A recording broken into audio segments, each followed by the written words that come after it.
When the world is aware that a huge comet is approaching the Earth, John will have to take his family to one of the shelters located in Greenland before it is too late. That's why today on the Summarizer, Greenland. The story begins with our friend John, who is working as an engineer in a building, and no, this is not a minor detail, and later we will see why. While returning home, he hears on the radio that everyone is talking about the comet Clark, which is so big that it will even be seen during the day. Once he gets home, he doesn't know whether to ring the doorbell or just walk in, because apparently he's having a fight with his wife. Once he makes up his mind and goes in, we meet the woman, Allison.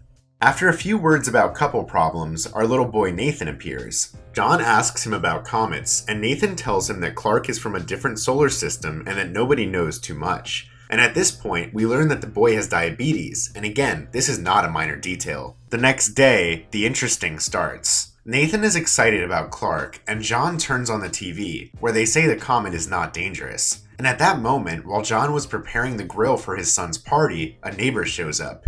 Yes, the classic nosy neighbor that behind the wall sees our whole life and asks him how he is with his wife.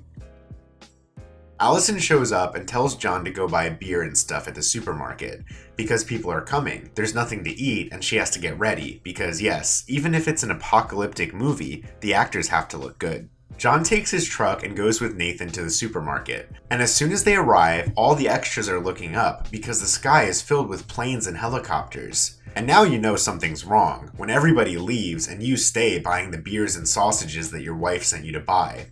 When they are in the supermarket, John gets an alert on the phone. It was a call from the US Department of Homeland Security, telling him that he, his son, and his wife were selected to be taken to an emergency shelter. John is still figuring it out and tells Nathan to hurry. They arrive at the house and all the friends are calm, because yes, only John and us who saw the trailer of the movie know what is going to happen. The rest of them don't even know.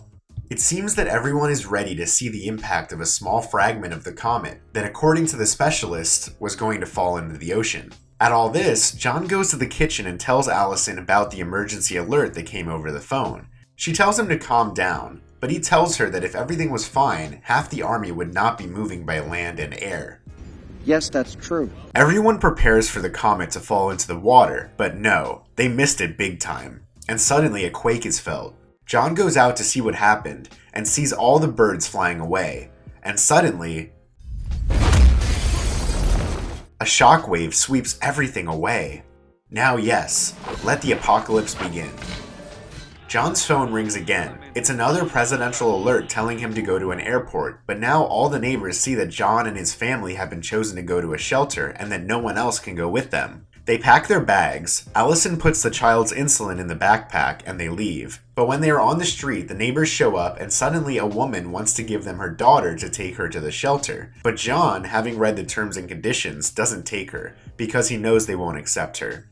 They are going to the airport, but the highway gets jammed, and John, being an adventurer, puts it in reverse and goes on another street. At one point, Nathan takes a blanket out of the backpack and the bag with the insulin falls.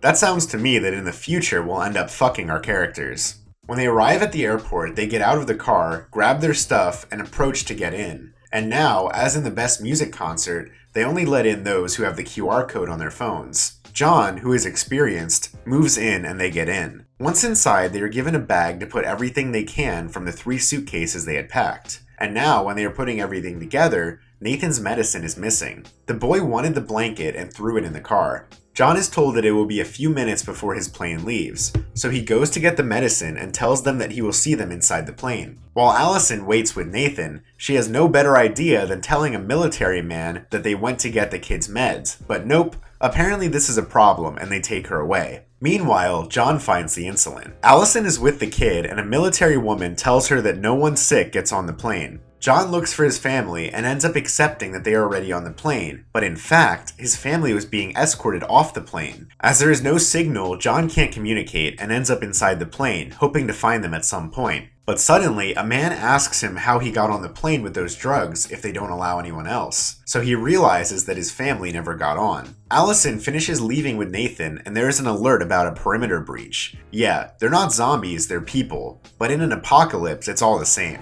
A gunfight breaks out and John alerts everyone that there's a fuel leak. And suddenly, everything explodes. Allison arrives at the truck and it's all smashed up.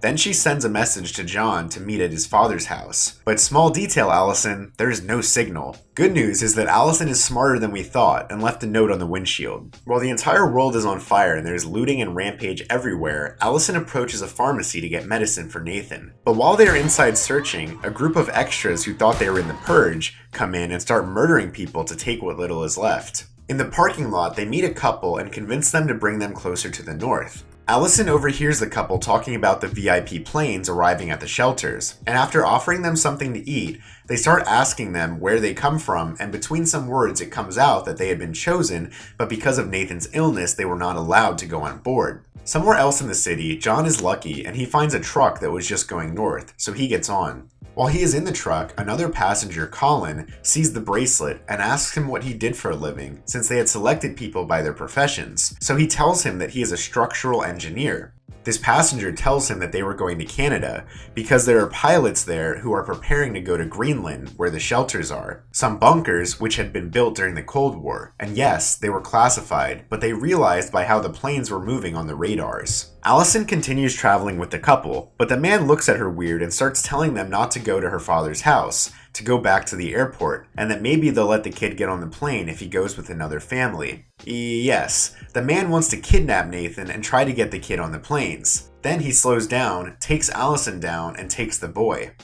John continues traveling, but a passenger sees his bracelet and asks for it. John tells him that it won't work. They argue and start fighting in the back of the truck. Suddenly, the tarp of the truck is blown off and it looks like Smackdown, until suddenly they collide and they all go flying. John wakes up and goes back to fight with the other guys to prevent them from stealing his bracelet, but suddenly, in one move, he ends up killing one of them. I like the way you die, boy. When he goes back to the street, he finds our friend Colin, who didn't survive the crash and died. Then John grabs Nathan's insulin and starts walking. Allison keeps walking down the highway until a van stops and picks her up, because yes, even at the end of the world, there are still good people. Meanwhile, poor Nathan is still traveling with the kidnappers. They arrive at the airport, put on the bracelets, and tell the boy to lie and say that they are his parents. But when they're about to pass, Nathan wins the award for best character in the movie and says that these are not his parents. The soldier believes him and confirms that the kid is not theirs, so they arrest these criminals and take Nathan to a field hospital. Allison arrives at the same airport with the good people who picked her up, and after talking to the military, they send her to the camp to look for her son. She looks for him, keeps looking, and when it seems that they are not going to meet, the miracle happens. A nurse tells Allison that there are buses leaving for the north that she can take to go to her father's house. After so much fighting, John arrives in a neighborhood, and since there are no laws, he breaks a door and enters a house. He drinks some water, eats something, sees on TV how they say that tomorrow the biggest comet will fall and the whole world will be destroyed. Then John looks for the keys and steals a car to go to Allison's father's house. Our protagonist arrives at her father-in-law's house and tells him everything we have seen so far. After a few hours, Allison arrives with Nathan to the town, and they manage to communicate so that they will go look for them. And now yes, finally the family is together again. John tells Allison that they have to go to Canada, that there are planes leaving for Greenland. Although they invite him to go with them, Allison's father decides to stay, to take care of everything he had with his wife, who already died. Suddenly, a powerful fragment hits and the shockwave shakes the farm, so they know it's time to go, right now.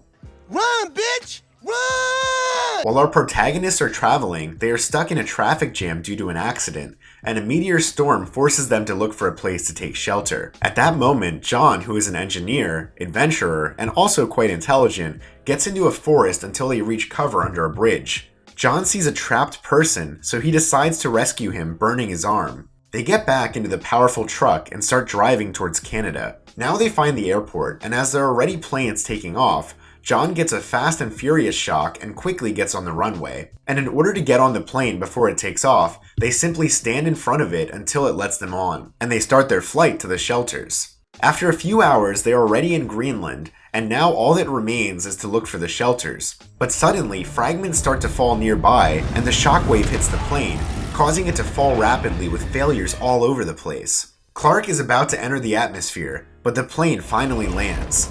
Not in the best way, but it's in one piece and at least it didn't explode. John enters the cockpit and sees that the two pilots died, but he also sees a military plane landing nearby, so with all the survivors they run to the bunkers. The largest fragment starts to approach, and everyone goes into the bunker and prepares for the impact. Finally, the comet falls, and everything is extinguished when the shockwave hits. After a few days, the world is totally destroyed, but we hear on radio transmissions that there are survivors in various parts of the world. And our protagonists, after having spent 9 months underground, come back to the surface when the ash disappeared. And now, although everything is destroyed, there are birds flying around. Yeah, who knows how they survived? So that was Greenland. Comment below what series or movies you would like me to summarize next. See you later! Okay. Bye.